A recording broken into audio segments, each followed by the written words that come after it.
Olá, amigo, como você está hoje? Está bem? Eu oro para que Deus o abençoe ricamente, que esse dia ou essa noite, não sei o momento que você está assistindo essa mensagem, né? Seja uma bênção para você. E eu quero convidá-lo a meditar na palavra de Deus que vamos estudar nesse momento.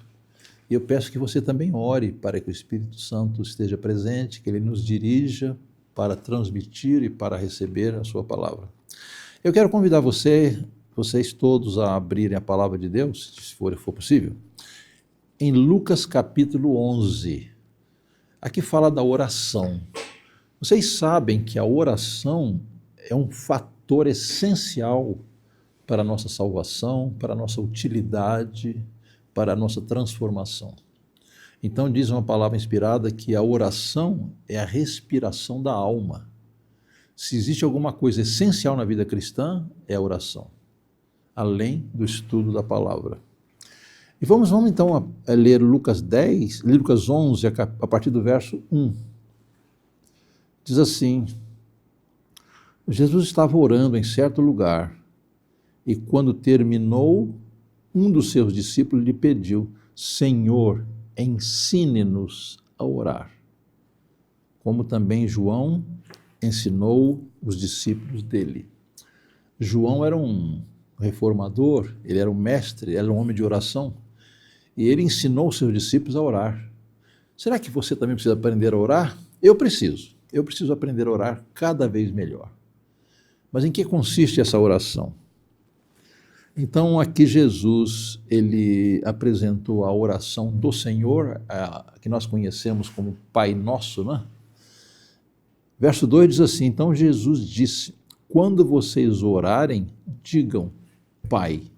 Primeira lição: eu devo me dirigir a Deus como Pai, não como patrão, não como chefe. Eu devo me dirigir ao Senhor como meu Pai. Santificado seja o teu nome. Queridos, eu creio que praticamente todos nós que somos cristãos, que frequentamos a igreja, nós temos essa oração de memória na cabeça, não é isso mesmo? Você sabe de cor o Pai Nosso, não sabe? Eu também sei. Mas não é suficiente você conhecer a oração de memória. Olha o significado. A primeira coisa aqui, Jesus nos ensina a chamar Deus de Pai. Então Deus é o nosso Pai, nós somos seus filhos. Deus nos trata como filhos. Santificado seja o seu nome. Então, como que eu posso santificar o nome de Deus? Só pelas minhas palavras? Não, pela minha vida. Eu preciso revelar o caráter de Deus na minha vida. Santificado seja o teu nome. Venha o teu reino. Eu pergunto, será que eu quero que Jesus venha logo mesmo, estabelecer o seu reino na terra? É claro que a Bíblia fala de reino em dois sentidos. O reino da graça, que nós estamos vivendo presentemente, e o reino da glória, que será estabelecido na vinda de Cristo. Mas aqui a frase diz assim: venha o teu reino, venha quanto antes. Será que eu quero que Jesus venha logo mesmo? Que venha quanto antes? Verso 3, o pão nosso de cada dia, dá-nos diariamente. Você se lembra da experiência dos judeus lá no deserto? Deus enviava o maná, não enviava assim: olha, domingo eu vou mandar um estoque de maná para a semana toda. Era isso? Não. Deus enviava o maná cada dia. Qual a lição que nós precisamos aprender disso aqui? De dependência de Deus. Eu posso, por exemplo, ir ao supermercado no começo do mês e comprar um estoque de alimentos o mês todo. Posso. Mas aqui no caso dessa oração, a lição é essa: eu preciso de Cristo diariamente. Eu não posso chegar assim: Senhor, me dá graça para o mês inteiro, eu estou tranquilo. Não. Eu preciso da graça de Deus a cada dia. A inspiração diz assim: consagrai-vos a Deus cada manhã. A única vez que Deus mandava alimento em dobro era na sexta-feira, que era o dia da preparação. Aí tinha alimento para a sexta e para o sábado. Então aqui a lição que nós temos de aprender: nós dependemos da graça de Deus diariamente, cada dia e cada momento. Agora, o verso 4 fala um outro ponto importante, né? perdoa-nos os nossos pecados, pois também nós perdoamos a todo que nos deve. Então, como eu necessito o perdão de Deus, eu necessito também perdoar o meu semelhante. Perdoa os nossos pecados, pois também nós perdoamos. Eu pergunto a você, você já perdoou o seu irmão, o seu amigo, o seu inimigo? Já perdoou? Aqui diz assim, perdoa-nos, pois também nós perdoamos os nossos devedores. Vocês percebem que essa oração é uma oração comprometedora? Ela tem bênçãos e tem obrigações também. E ele termina dizendo, não nos deixe cair em tentação. Deus não nos impede de ser tentados, mas ele dá graça para vencermos a tentação. Agora Jesus, a partir do verso 5, ele usa uma ilustração muito interessante. Verso 5 diz assim, Jesus disse ainda, se um de vocês tiver um amigo e for procurá-lo à meia-noite, dizendo, amigo, me empreste 3 pães, porque outro amigo meu chegou de viagem e eu não tenho nada para lhe oferecer. Isso aqui é uma ilustração muito prática, né? Às vezes acontece, né? Nós recebemos alguém de surpresa em nossa casa e não estamos devidamente preparados. Aí corremos na casa de uma vizinha, na casa de um amigo, olha fulano, chegou uma pessoa lá em minha casa de surpresa e eu não tenho nada para oferecer. Por favor, me ajude aí, me arrume aí 1 quilo de feijão, 2 quilos de arroz, alguma coisa para uma salada. É normal acontecer isso, né? Verso 7 diz assim, e se o outro lhe responder lá dentro, deixe-me em paz, a porta já está fechada, eu e meus filhos já estamos deitados. Então aquele vizinho não era tão assim, não era tão amigo assim, né? E ele falou assim, olha, isso não é hora, 10 da noite você me pedindo coisa para dar para o seu amigo aí, eu já estou na cama, já estou com meus filhos dormindo aqui, não vou levantar essa hora para te arrumar alimento. Mas aí o que acontece? Verso 9 diz assim, digo a vocês que se ele não se levantar para dar esses pães por ser seu amigo, ele o fará por causa do incômodo, ele lhe dará tudo de que tiver necessidade. Mas bem, o amigo não foi tão amigo assim para lhe conceder o que você precisava, né?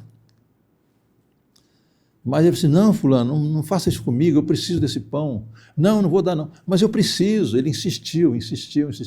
Olha, eu prometo que amanhã eu trago de volta. Faz favor, me ajuda porque eu estou numa situação difícil agora. E aqui disse Jesus, talvez ele não lhe dê o alimento porque é seu amigo, mas lhe dará porque você está insistindo. Aqui entra o fator perseverança na oração. Você já experimentou, às vezes, nós oramos a Deus e parece que ele não nos escuta, parece que ele não responde? Você se lembra da experiência de Elias, quando ele pediu chuva? Ele orou a primeira vez, nada de chuva. Orou a segunda vez, nada. Terceira vez, nada. Ele desistiu? Não. Orou a quarta, orou a quinta, orou a sexta, orou a sétima. Até que Deus atendeu. Então aqui isso exige perseverança. O caso de Elias, né? Então ele orou com perseverança, até que Deus atendeu. E o caso também de outro servo de Deus.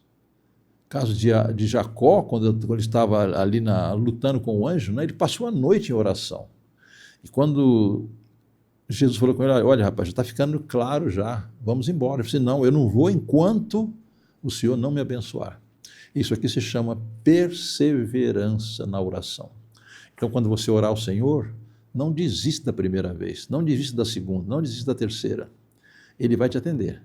E a inspiração diz que Deus não nos atende na hora, para Ele nos dar tempo para fazer um autoexame. Será que eu estou pedindo alguma coisa egoísta? Será que eu estou falando com Deus de maneira superficial? Será que eu tenho realmente comunhão com Ele? Bem, a partir do verso 9, Jesus diz assim, por isso digo a vocês, peçam, ele será dado. Busquem e acharão. Batam e a porta será aberta para vocês.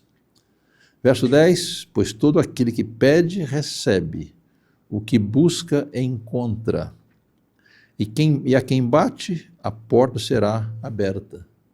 E agora Jesus usa outra ilustração. Quem de vocês, verso 11, sendo pai, daria uma cobra ao filho que lhe pede um peixe? Ou daria um escorpião ao filho que lhe pede um ovo? Verso 13, ora, se vocês que são maus sabem dar coisas boas aos seus filhos, quanto mais o Pai Celeste dará o Espírito Santo aos que lhe pedirem. Então, queridos, por mais difíceis que sejamos, por mais maus que sejamos, diz aqui a inspiração, se um filho pede uma banana, eu não vou lhe dar um osso para ele comer. Se ele pede um peixe para comer, eu não vou lhe dar uma cobra. Está claro? Aqui o verso 12 diz assim, se daria um escorpião ao filho que lhe pede um ovo? Agora, outra lição que aprendemos aqui no verso 13, Jesus diz que nós somos maus. Os filhos de Deus são maus por natureza. Nós não somos maus por intenção, mas a nossa natureza é má.